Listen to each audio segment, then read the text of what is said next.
বন্ধুরা সবাইকে আসসালামু আলাইকুম। আশা করি সবাই আল্লাহর রহমতে অনেক অনেক ভালো আছেন।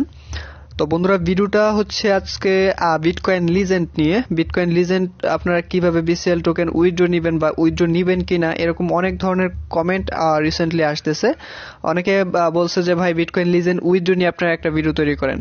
সো সম্পূর্ণ ভিডিওটা দেখবেন। এটা আসলে ফেস ক্যাম যদি আমি ভিডিওটা তৈরি করতাম, মানে আমাকে দেখে যদি আপনারা বুঝতেন, তাহলে হয়তো ভিডিওটা আর একটু সুন্দর হতো, ভালো হতো। বাট একটু প্রবলেমের কারণে আমি সেভাবে দিতে পারতেছি না, এর জন্য সরি। বাট আপনারা যদি আমার কথার উপর একটু ফোকাস করেন তাহলে আশা করি ক্লিয়ার হয়ে যাবেন, ঠিক আছে? সো LBank-এর ভিতরে আমি চলে যাচ্ছি, তারপর আমি আপনাদেরকে বিষয়টা সম্পূর্ণ ক্লিয়ার করার চেষ্টা করতেছি। সো LBank-এর ভিতরে আমি ঢুকে গেছি, আমি আপনাদেরকে ক্লিয়ার করার চেষ্টা করি, তারপর অন্যান্য বিষয়গুলো বলি। আপনারা হয়তো জানেন যে বিটকয়েন লিজেন্ড এটা কিন্তু স্টার্টিং প্রাইস যেখানে বলছিল 0.75 USD, যেটা কিনা বাংলা টাকায় প্রায় 65 টাকার মতো আসে, ঠিক আছে? $1 থেকে কিছুটা কম। বাট এটা যখন লিস্টিং হয়েছে LBank-এর মধ্যে, আমি যদি এখানে সার্চ দিই BCL লিখে, আমি দেখতে পাচ্ছি, আমি কিন্তু আপনাদেরকে দেখাচ্ছি, এইখানে প্রাইসটা হচ্ছে 0.0850, যেটা কিনা অনেকটাই কম, মানে 0.08, ঠিক আছে? অনেকটাই কম, কয়েকটা সেন্টের আর কি। সো এটার আপনাদের হয়তো অনেকে মনে জাগতে পারে যে এটার প্রাইস এতটা কমছে কি কারণে, বা এটার আমাদেরকে কি ভালো রিটার্ন করবে না, বা এটা কি কারণে এরকম আসছে, একটা এক্সচেঞ্জের মধ্যে লিস্ট হয়েছে এখানে প্রাইসটা কম, এরকম অনেক কোয়েশ্চেন জাগতে পারে। সো এইটা হচ্ছে, এটা একটা কোম্পানি, মানে BCL যে ইয়াটা আছে, এইটা একটা কারসাজি খাটাইছে এখানে, কারণ ওরা জানে, বা প্রত্যেকটা ক্রিপ্টোকারেন্সি বা ক্রিপ্টো মার্কেট যারা জানে তারা কিন্তু বুঝে যে এইটা যখন লিস্টেড বা কোনো একটা LBank, বা সরি এটা LBank না, কোনো একটা এক্সচেঞ্জের মধ্যে যখন এটা লিস্টেড হয়ে যাবে, তখন আমরা আমজনতা যারা ক্রিপ্টোকারেন্সি সম্পর্কে জানি না, বুঝি না, তারা কি করব? অনেকে কিন্তু অলরেডি আমাকে কমেন্ট করছেন যে ভাই কি উইথড্র নিয়ে ভিডিও তৈরি করেন। আমি এটার উইথড্র ভিডিও তৈরি করতে পারবো, বাট আমি আপনাদেরকে দিব না, কারণ এর পিছনে কারণ হচ্ছে আপনাদের লাভের জন্য। কারণ এটা যখন লিস্টেড হয়েছে, এটার প্রাইসটা কিন্তু খুবই খুবই কম। 0.75 যখন থাকবে, তখন 65 টাকা হলে আপনার মোটামুটি ভালোই আসতেছে। অনেকের অনেক ধরনের কয়েন কিন্তু জমায় নিছেন। সো তারা যখন সেটা উইথড্র নিতে যাবে, তখন প্রাইসটা অনেকটাই কমে যাবে, ঠিক আছে? আপনারা যখন এইসব টোকেনগুলো যখন বাই সেল করবেন, নতুন মাত্র মার্কেটে আসছে, তখন এটার প্রাইস খুবই খুবই কমে যাবে। একটা ক্রিপ্টোকারেন্সি যখন মার্কেটে আসে, এটা যখন আপনারা লেনদেন করবেন না, মানে এটা স্থিতিশীল থাকবে, তখন কিন্তু এটার প্রাইসটা সম্ভাবনা থাকে উপরের দিকে। আর যখন এটা লেনদেন হয়, তখন এটার রেটিং আপ ডাউন হয়, যার কারণে এটার প্রাইসটা কিন্তু অনেকটাই কমে যায়। সো কোম্পানি, আমার মনে হয়, এটা আমার পার্সোনাল ওপিনিয়ন থেকে বলতেছি, আমার মনে হয় যে ওদের যে স্টকে যে টোকেনটা আছে, ওরা হয়তো এই LBank-এর মধ্যে ওইটা সেল করছে, যার কারণে এইখানে এটার প্রাইসটা খুবই কমায় রাখছে, ঠিক আছে?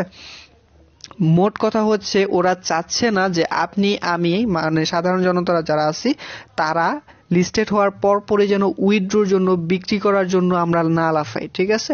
ওরা অনেক দ্রুতই লিস্টেড করে ফেলছে, এবং ওদের সাপ্লাই লিমিটটাও খুব কম, 12 মিলিয়ন। সো এটার প্রাইসটা উপরে যাওয়ার পসিবিলিটি অনেকটাই রয়েছে। সো তারা চাচ্ছে না আপনি আমি এটার প্রাইস এখন এটা সেল করি, ঠিক আছে? এখন খুবই কমায় দিছে, আমরা কিন্তু সেল করতে যাব না। সো আমি আপনাদেরকে একটা মেসেজ দিতে চাই, সেটা হচ্ছে আপনাদের যত ধরনের ক্রিপ্টোকারেন্সি মাইনিং করতেছেন, যেটা লিস্টেড টোকেন বা যেটা লিস্টেড হয় নাই এখনো, এইগুলো যখন মার্কেটে আসবে, তখন আপনারা এগুলো বাই সেল করার জন্য এত উতলা হবেন না। এগুলো যত আপনারা হোল্ড করে রাখবেন, যারা ক্রিপ্টোকারেন্সি সম্পর্কে জানে বুঝে, তারা কিন্তু এগুলো হোল্ড করে রাখতেছে। যারা পাই নেটওয়ার্ক মাইনিং করতেছেন, একটা লকড আপ যেটা আপনারা জানেন, লক আপ যেটা ইয়ার আছে, সো ওইখানে কিন্তু আমরা সেগুলোকে হোল্ড করে রাখছি, কারণ ভবিষ্যতে আমাদেরকে ভালো কিছু রিটার্ন দেওয়ার পসিবিলিটি রয়েছে বলে। ঠিক সেরকমই ক্রিপ্টোকারেন্সি জগতে আপনারা যত এটা হোল্ড করে রাখবেন, তত এটার প্রাইস ভবিষ্যতে ফিউচারে বাড়ার পসিবিলিটি রয়েছে, মানে সম্ভাবনা রয়েছে। সো এই কারণে এটার প্রাইসটা খুবই কম এখন। আপনারা এটা বিক্রি করার জন্য ইয়ে করবেন না, ওদের যে রিকোয়ারমেন্টগুলো রয়েছে সেগুলো একটু ফুলফিল করার চেষ্টা করেন, এটা উইথড্র নেবেন না। আপনাদের মনে অনেকের কোয়েশ্চেন জাগছে যে এটার প্রাইসটা যখন মার্কেটে আসছে, এখন এটার প্রাইস খুবই কম, কি কারণে, সেটাই ক্লিয়ার করার চেষ্টা করলাম। আশা করি আপনাদের বিষয়টা ক্লিয়ার হয়েছে। সো আপনাদের এখান থেকে উইথড্র নেওয়ার জন্য, বিটকয়েন লিজেন্ড থেকে উইথড্র নেওয়ার জন্য, বিটকয়েন লিজেন্ডের ভিতরে আপনাদের ওয়ালেটটা খুলতে হবে, সেটা কিনা আই বাটনে দিয়ে দিব, সেখান থেকে দেখে করে নেবেন। এবং LBank ওয়ালেট খুলতে হবে, মানে আপনার LBank-এর মধ্যে আপনাদের টাকাটা নিতে হবে, মানে ওইখান থেকে এটার মধ্যে আনতে হবে। সো এইটা করার জন্য আপনাদেরকে LBank-এও অ্যাকাউন্ট খুলতে হবে, এবং LBank-এর মধ্যে আপনাদেরকে এদের সিকিউরিটি, তারপর আইডি ভেরিফাই, তারপর ফেসিয়াল ভেরিফাই, সবকিছু আপনাদের ভেরিফাই করতে হবে। প্রত্যেকটা ভিডিও লিঙ্ক এবং ভিডিওর কিন্তু আমি আই বাটনে দিয়ে দিব, সেখান থেকে দেখে নেবেন। আর লিঙ্ক পেতে হলে ডিসক্রিপশনে চেক করবেন। সো খুবই আপনাদের বিটকয়েন লিজেন্ডটা আমাদের খুবই সম্ভাবনাময় এবং এটা একটা লিস্টেড টোকেন। LBank-এর মধ্যে এটা অলরেডি লিস্টেড এবং এটার আশা করা যায় ভবিষ্যতে ভালো প্রাইস বাড়ার সম্ভাবনা রয়েছে, কারণ এটা সাপ্লাই লিমিটটা খুবই কম।